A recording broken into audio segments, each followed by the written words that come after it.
Ang tunay na kapayapaan, sa Diyos mo lang ito matatagpuan.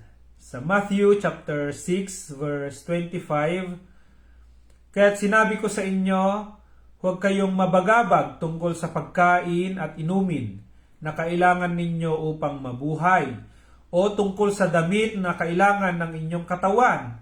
Hindi ba't ang buhay ay higit na mahalaga kaysa pagkain at ang katawan kaysa pananamit?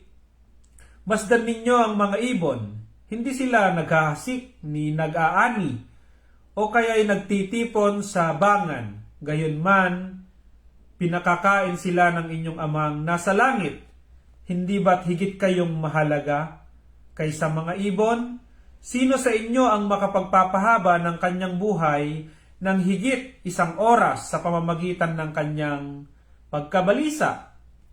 At bakit kayo nababagabag tungkol sa pananamit?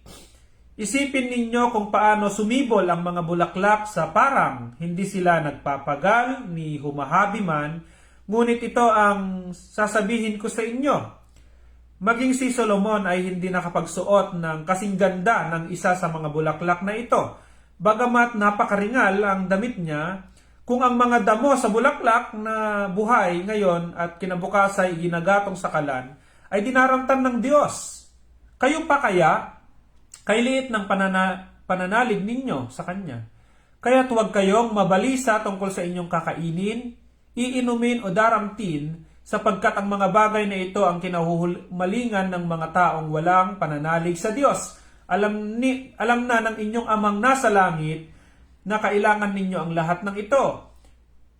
Ito na yung Matthew chapter 6 verse 33. Ngunit pag sumakitan ninyo ng higit sa lahat ang pagharian kayo ng Diyos at mamuhay ng ayon sa Kanyang kalooban at ipagkakaloob niya ang lahat ng kailangan ninyo. Kaya huwag ninyong ikabahala ang para sa araw ng bukas, saka na ninyo harapin kapag ito'y dumating na. Sapat na sa bawat araw ang kanyang mga suliranin. Hindi natin maiwasan minsan na mag-alala, mabalisa sa mga bagay-bagay na kailangan natin. Ang dami nating isipin, ang dami nating plano, ang dami nating mga nais na makamit sa buhay, at minsan kapag tayo ay nabibigo o kaya natatagalan na maibigay sa atin o makuha natin yung ating ninanais, ay nababalisa tayo. At a lot more na kung saan ay nagdudulot sa atin ng kabalisahan, kalungkutan. Yung iba sa atin ay meron tayong mga silent battles. Meron yung mga iba dyan na lumuluha na lang, umiiyak na lang, sapagkat meron silang mga kanya-kanyang pinagdadaanan. At inaanyayahan lahat ng ito, yung mga nakakaramdam ng kalungkutan, ng kabalisahan, mga umiiyak dahil sa problema at sa pagsubok, lahat tayo ay inaanyayahan ng Panginoon na lumapit tayo sa Diyos. Lumapit kayo sa akin, sabi ng Panginoon sa Matthew 11:28, at kayo ay bibigyan ko ng kapahingahan. Amen. Ikaw ba ay pagod na rin sa mga bagay-bagay at pangyayari sa mundong ito, sa iyong buhay? Inaanyayahan ka ng Panginoon, lumapit ka sa Diyos. Seek ye first the kingdom of God and His righteousness, and all these things shall be added unto you. Amen po ba dyan, Ate Lynn? Alcoran. Blessed morning po, Pastor. Blessed morning kay Ate Berna, kay Ate Lia Boco Rojas. Good morning, everyone. Amen po. Blessed morning. Good morning po sa lahat, sabi naman ni Ate Evelyn. Kapatid na Josefina, good morning. Mercedita, kapatid na Mercedita Capinya, good morning. Josefina Pineda, good morning, Pastor, and everyone watching from COCR Con. Oh, praise the Lord. Hallelujah. Good morning. Okay. Good morning. Praise the Lord. Good morning po sa bawat isa. At tunay nga, kanta nga muna tayo ng isang awit o mag-pray muna tayo bago tayo magsimula. Hallelujah. Dakilang Diyos na makapangyarihan sa lahat, Panginoon, salamat sa mga kapatid na ito, salamat sa kanilang buhay, salamat sa panahon na kami po ay nahihirapan at nalulungkot, Panginoon, ay laging andyan ka. At kapag kami nagtitiwala sa inyo, Panginoon, kayo po ay nagbibigay ng kapayapaan sa aming puso.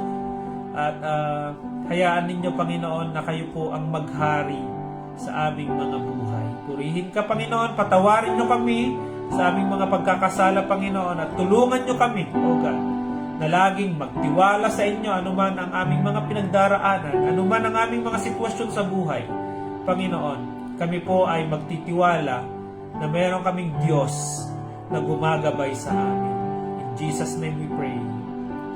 Amen and amen. Praise the Lord. Hallelujah. Kanta muna tayo.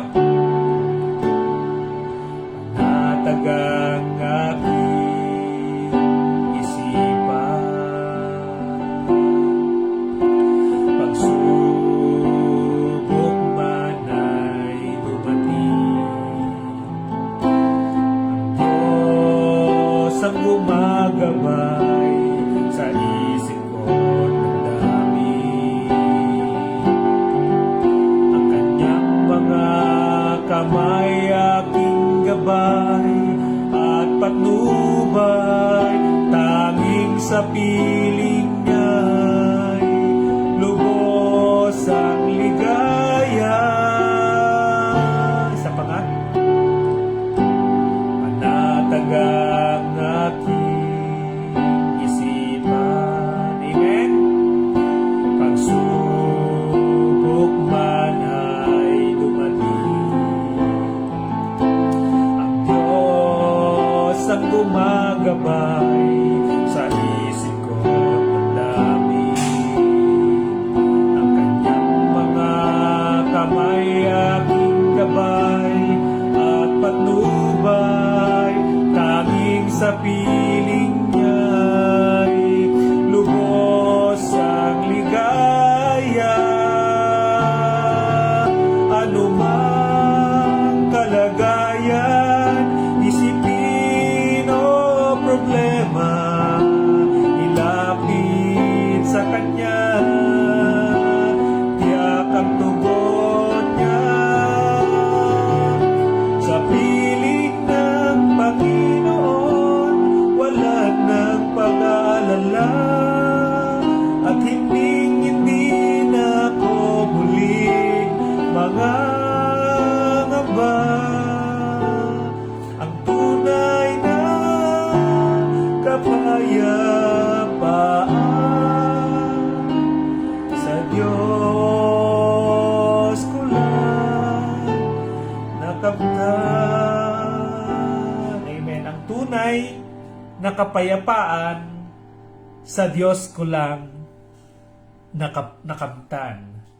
Nasubukan na natin na hindi natin kilala ang Diyos, o kaya nakalimutan natin ang Diyos dahil sa mga bagay-bagay na ginagawa natin, pinagkakabalahan natin. Minsan dahil sa trabaho ay naipagpapalit natin yung oras natin para sa Panginoon, at nagdudulot ito ng kalungkutan sa ating spirito. At ma-realize natin na wala nang kagalakan pa na hihigit sa kagalakan na ipinagkakaloob sa atin ng Diyos. Amen po ba? May mga OFW na naho-homesick, nalulungkot, at kapag ka sila ay nagkakaroon ng ka-fellowship, nakakasama nila yung mga tunay na lingkod ng ating Panginoon, ay nakakaramdam sila ng kakaibang galak.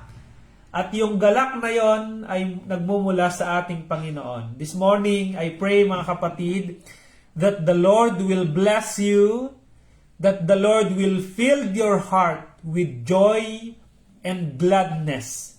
Anumang kalungkutan ngayon na nararamdaman mo, I pray in Jesus' name, pagpalain ka ng Panginoon at palitan yan ng Panginoon ng tunay na kapayapaan. Sa Bible, mga kapatid, may mga tao rin na kung saan ay nagkaroon ng kalungkutan sa kanilang mga buhay. Kahapon nga ay napag-aralan natin yung buhay ni Judah at sa kanil Tamar, na kung saan si Judah, meron siyang 3 anak. Si si Onan, si Sela. At si na pangasawa niya itong si Tamar. Kaya lang, namatay itong si na wala silang anak ni Tamar. Kaya ang nangyari dyan, ang naging sumunod na asawa ni Tamar ay si Onan, yung pangalawa na anak ni Judah. At nakakalungkot din, namatay rin itong si Onan. Kaya naman itong si Tamar ay pinauwi muna ni Judah upang magluksa. Kasi bata pa noon si Sela at hindi pa siya pwedeng ipakasal doon kay Tamar.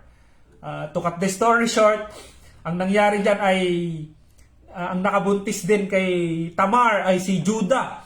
At nakwento natin yan kahapon, balikan nyo na lang yung video kung paano nangyari yon. So, nagkaanak si Judah at saka si Tamar. Si Judah ay manugang niya itong si Tamar.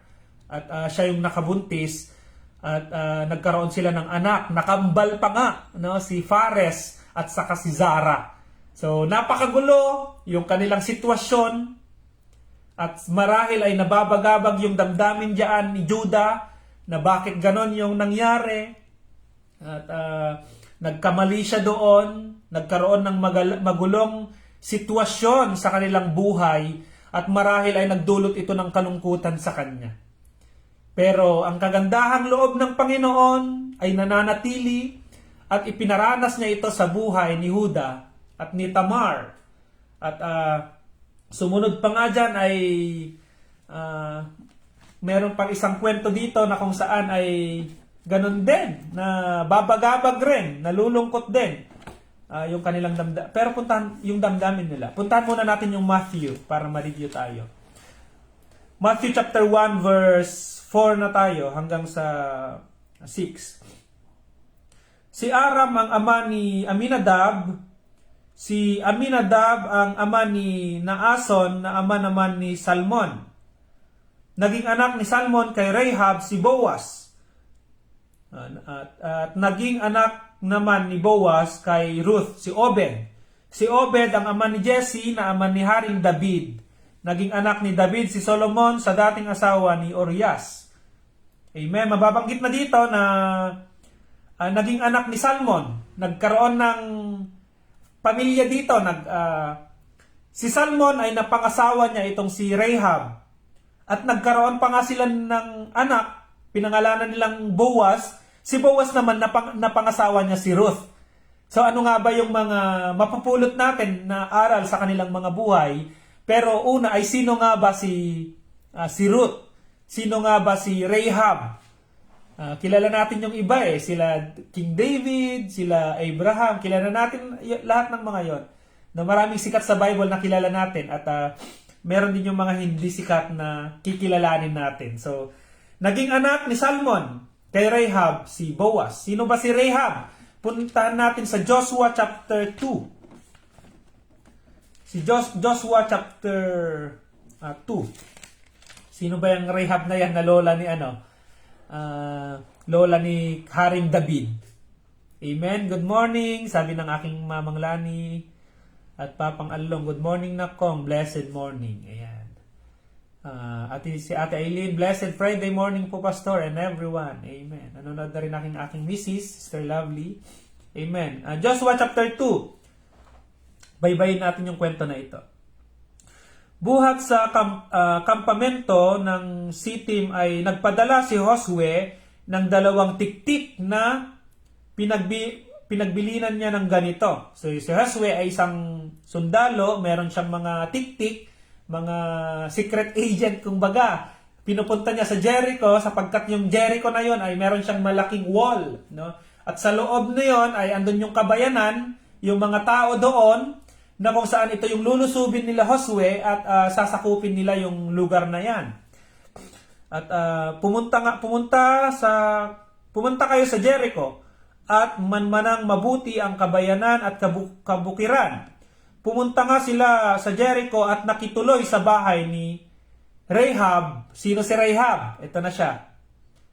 isang babaeng nagbibili ng panandaliang aliw.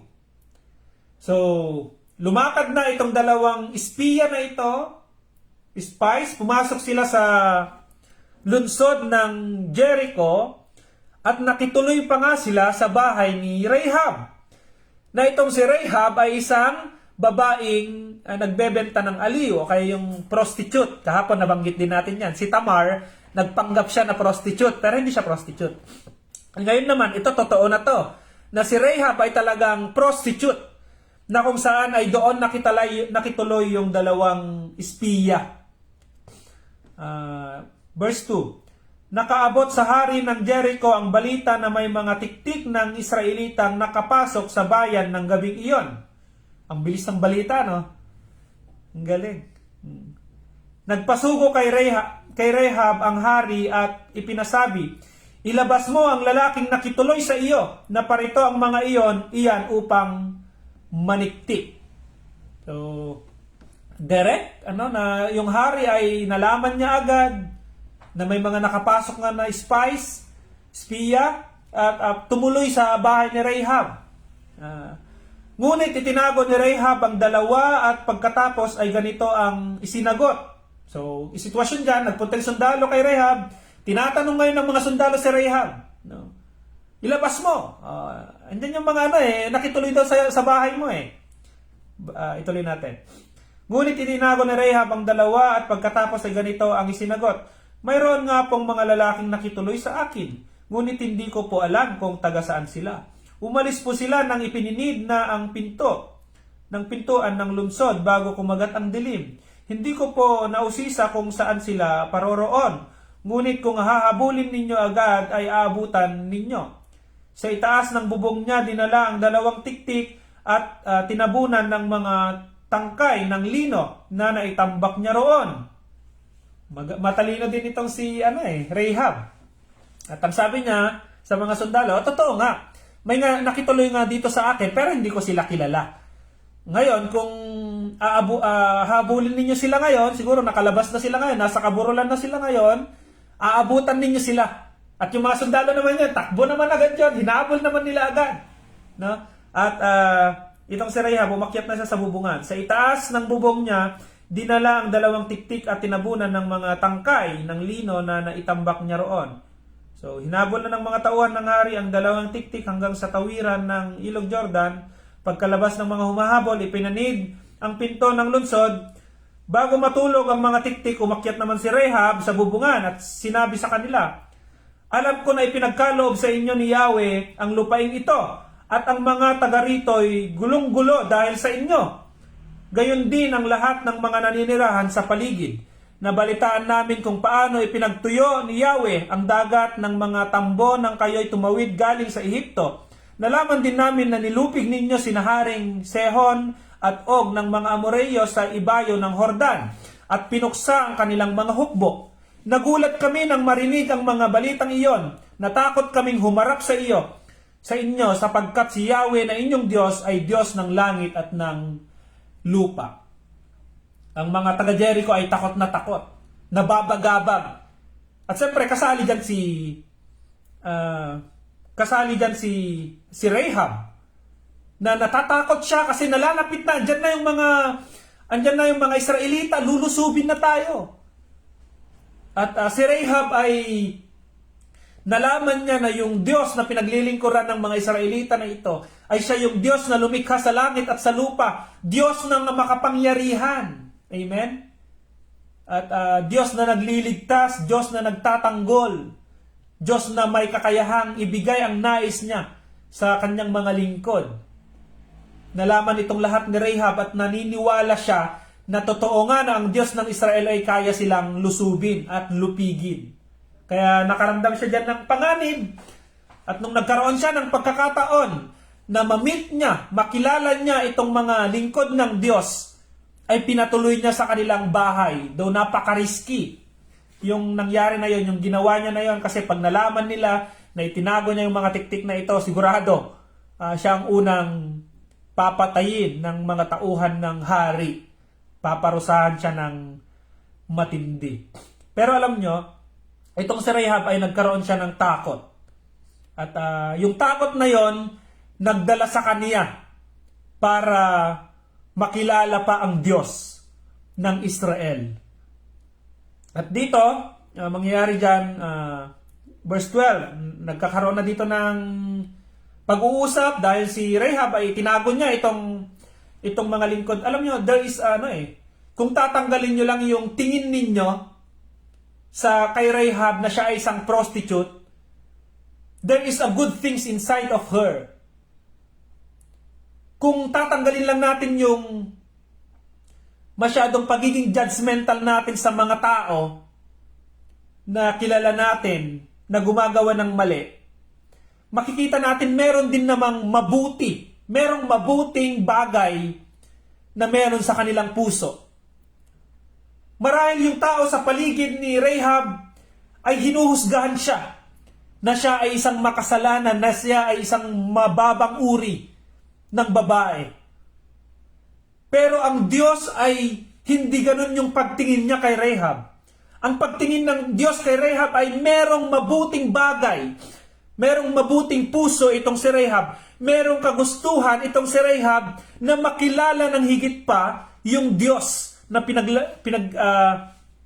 pinaglilingkuran ng mga Israelita. Kaya kakaiba ang Diyos, nakikita niya yung puso ng tao. At hindi niya ito hinuhusgahan ayon sa kanilang nakaraan o kanilang mga ginagawa. Ang nakikita ng Panginoong Diyos ay ito, mayroong pagbabago ito. Ito, merong magandang magagawa itong tao na ito. Tutulungan ko ito dahil gusto niya na makilala ako. So, ang nangyari dyan, kita nyo yung kabutihan, yung binabanggit ko na kabutihan ni Rahab. 12. Ipangako ninyo sa ngalan ni Yahweh na tutulungan ninyo ang aking angkan alang-alang sa pagtulong kong ito sa inyo. At bigyan ninyo ako ng isang katibayan. So, dahil tinulungan ko kayo, meron din siyang paninindigan, sabi niya, tulungan nyo rin ako. Vice versa, At iligtas ninyo ang aking ama, ina, mga kapatid at ang aking sambayanan. Huwag ninyo kaming hayaang mapatay.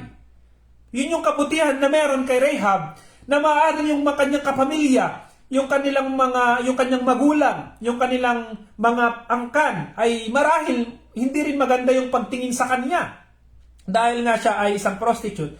Pero si Rahab, noong nagkaroon siya ng pagkakataon na humiling na siya ay maligtas dahil lulusob na yung mga Israelita Humiling siya na hindi lang siya yung ililigtas, kundi yung buong sambayanan niya. Amen, yung kanyang ama, yung kanyang ina, yung kanyang pamangkin, yung kanyang mga kapatid, kapamilya. Ang galing, Hindi siya makasarili. Ang ganda ng ganong isipan ng isang tao na hindi lang niya sinasarili yung pagpapala na ibinigay sa kanya. At ang pagpapala kay Rahab dito ay mailigtas mula sa kamay ng mga Israelita.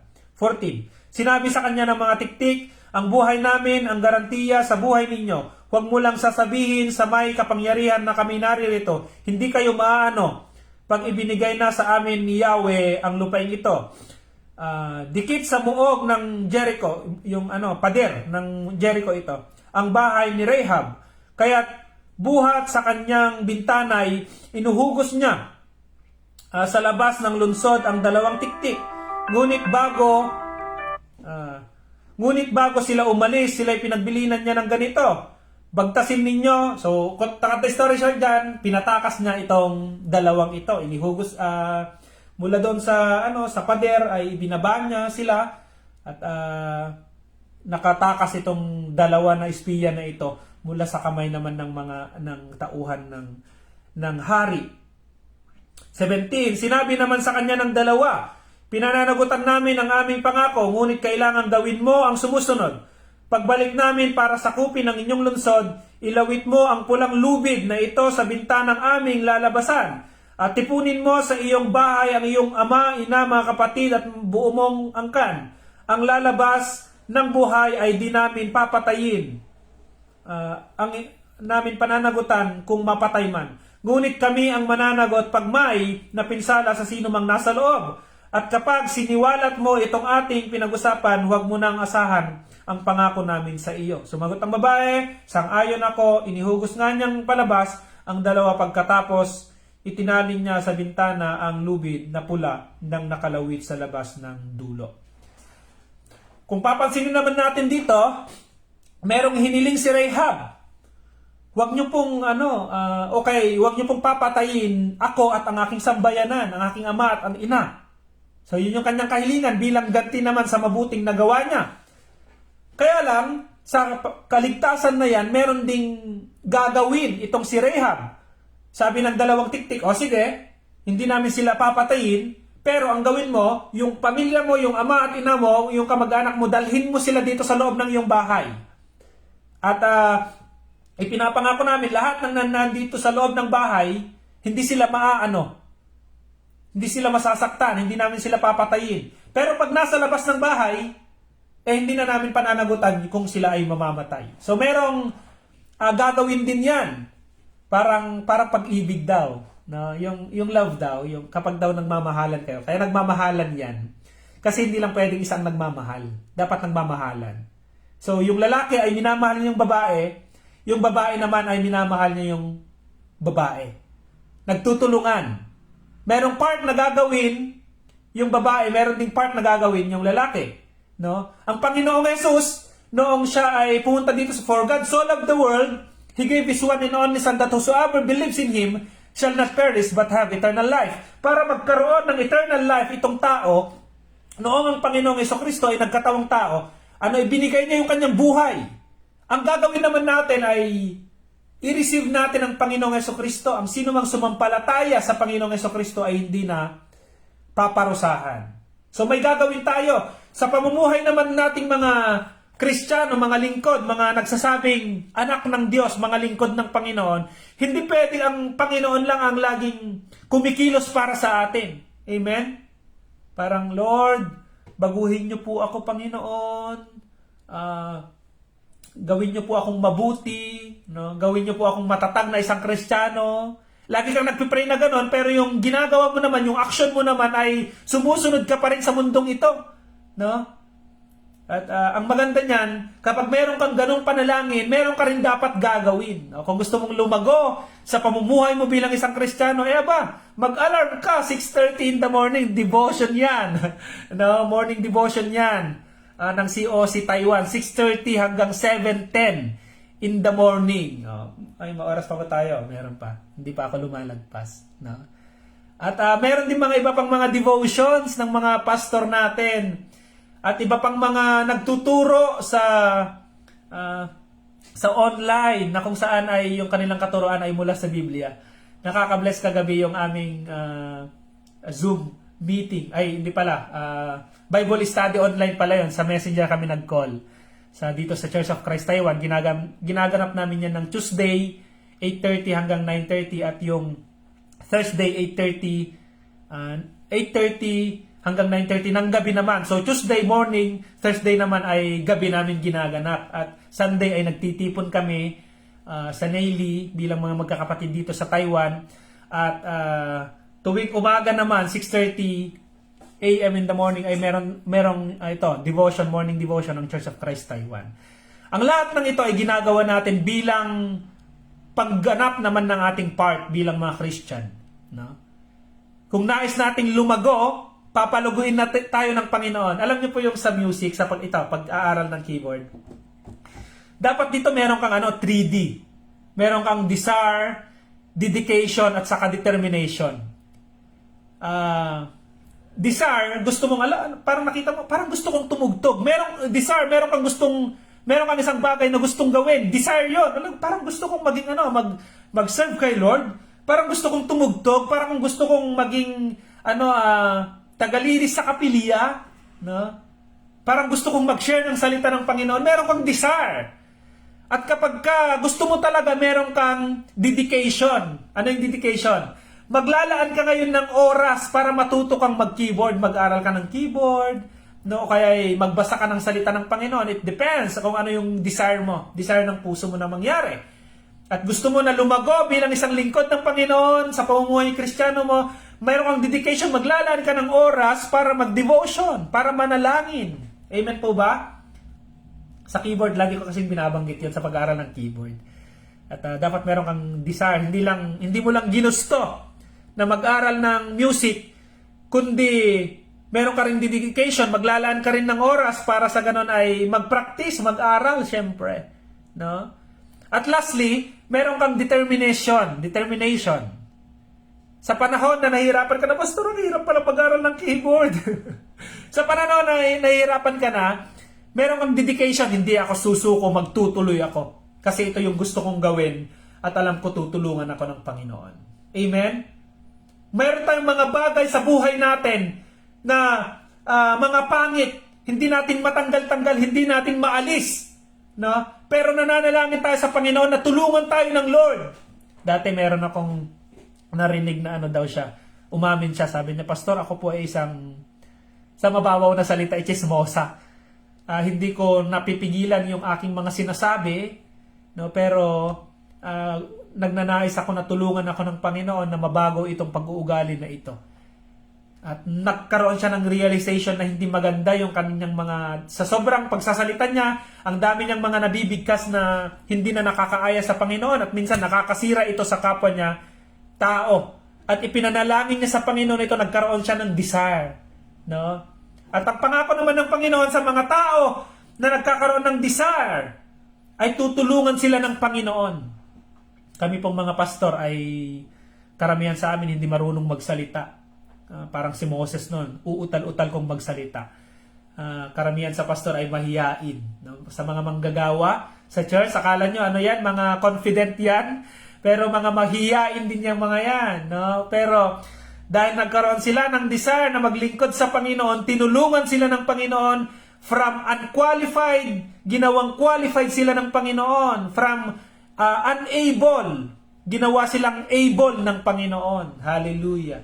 Kaya kung may desire tayo na gawin sa ating buhay, ay ipagkakaloob yan ng Panginoon. But, kailangan din nating tulungan yung ating sarili. Kumilos din tayo, gawin din natin yung part natin para palaguin tayo ng Panginoon. So, yung mga pangit na pag-uugali na meron tayo at napansin natin hindi yun makakatulong sa ating pamumuhay bilang mga Kristiyano at nagnanais tayo na tulungan tayo ng Panginoon na maging mas mabuting lingkod niya.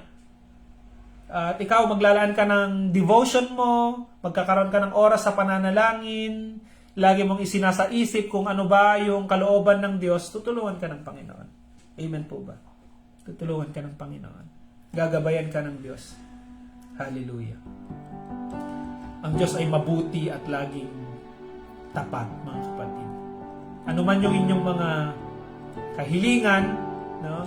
Parang si Rahab, kahit na meron siyang pangit na nakaraan, naging prostitute siya. Ngunit nung nag-desire siya na mabago rin naman, ay tinulungan siya ng Panginoon, nagkaroon siya ng asawa, yan si Salmon. At si Salmon at saka si Rahab ay nagkaroon pa nga sila ng anak. No? Ang pangalan niya ay Boaz. At napangasawa niya naman itong si Ruth. So bukas pag-aralan natin yan, napakaganda niyan. At marami pa tayong mga matututunan bukas yan tungkol sa buhay nila. Kapupulutan natin ng aral. Yun yung kwento nila. Meron silang mga pangit na karanasan, nakaraan. Pero dahil nag-desire sila na makilala ang Diyos, tinulungan sila at itinawid ng Panginoon. Amen. Kapatid na Nieves Acob. Blessed morning, Pastor. God bless you always. Maganda yung ginagawa niyo, Pastor. Amen. Sa Diyos ang kapurihan. Ginagawa natin ito para sa kapurihan ng ating Panginoon. Nandito na rin si kapatid na Sharon. Ate Sharon, good morning. Good morning po, Pastor. Si Brother Laymar. Amen. Hallelujah. Si Jen. Sister Jen, God bless you. Patuloy kang pagpalain ng Panginoon. Si Ninang Geraldine, blessed morning, Pas. Amen. Hindi ko nababasahin yung pogi. May nilagay siya, Pas pogi. Sabi ni Ate Fidelina Salvador, have a blessed and beautiful morning. COC Taiwan. Amen. Praise the Lord, mga kapatid. Pagpalain kayo ng Panginoon. At sa bawat isa sa inyo, Palaguin tayo ng Panginoon. Huwag niyong isipin na meron tayong mga pangit na nakaraan o hindi magandang pag-uugali. Meron tayo. Ang laging na maging dahilan para hindi na tayo kalugdan ng Diyos. Hindi po. Ang Diyos ay maunawain. Ang Diyos ay mapagmahal sa lahat ng mga tao na nagdi-desire na mabago yung kanilang buhay. Sa lahat ng humingi ng kapatawaran sa Panginoon. Pinatawad na tayo ng Panginoon at mula ngayon tayo ay bago na at inaasahan ng Panginoon na tayo ay magpapatuloy na sa paglilingkod sa Panginoon. At bilang mga lingkod ng Diyos, lagi na nating pinipili kung ano yung kagustuhan ng ating Panginoon. Hallelujah! Purihin ang Panginoon, pagpalain kayo ng Diyos. Tayo po ay mag-pray.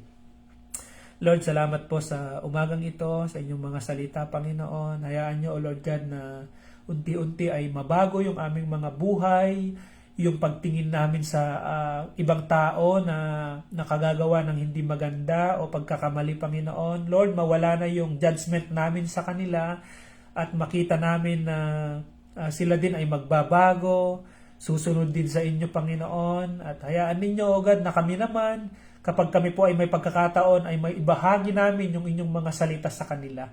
Patawarin nyo kami, Panginoon, sa aming mga pagkakasala at pagkukulang sa inyo, at laging kayo po ang mapapurihan sa lahat po ng aming mga ginagawa, Panginoon. Pagpalain nyo po ang buhay ng bawat isa, at lumago po kami sa buhay, paglilingkod sa inyo, Panginoon. Purihin ka. Salamat, O God, ang mga kapatid namin ngayon na nababagabag, pinanghihinaan, nababalisa, may mga problema na bibibigat, may mga pagsubok na pinagdadaanan, Panginoon. Ipaalala ninyo sa kanila na kayo po ang Diyos namin na pinaglilingkuran ay Diyos na mahabagin, Diyos na makapangyarihan, Panginoon, Diyos na siyang umaalala sa amin at nagtatawid sa amin sa lahat ng problema at pagsubok, Panginoon. Palitan niyo po ng kagalakan ang mga puso na nalulumbay at mapapurihan ka sa kanilang mga buhay. In Jesus' name we pray. Amen and amen. Praise the Lord po, mga kapatid. Yes, amen, Lord. Amen. God bless your ministry, Pastor, and your whole family. Salamat po, mga kapatid, sa pananalangin sa aming mga pastor. At kailangan din po namin ng kalakasan talaga na nagmumula sa ating Panginoon. Please continue pray din po ang gawain dito sa Church of Christ Taiwan. Makahanap na rin po ng church building na kung saan ay mapagdadausan. Pero kahit nasa park lang po kami ngayon, ay pinupuno kami ng Panginoon ng kagalakan dito. At maging kayo po ng mga kapatiran namin na kahit nasa online, na nakikinig, ay dalangin ko rin po na punuin rin kayo ng Panginoon ng kagalakan at maranasan ninyo yung kapayapaan na nagmumula po sa ating Panginoon. We are always praying for you. Pag may mga prayer request po kayo, i-chat nyo lang dito sa comment section or personally, i-PM nyo po ako, mga kapatid, kung gusto nyo rin po akong makausap at maipanalangin kayo, i-chat nyo lang po ako at hahanap tayo ng oras para mag-pray tayo sa bawat isa. Amen po. God bless po sa bawat isa.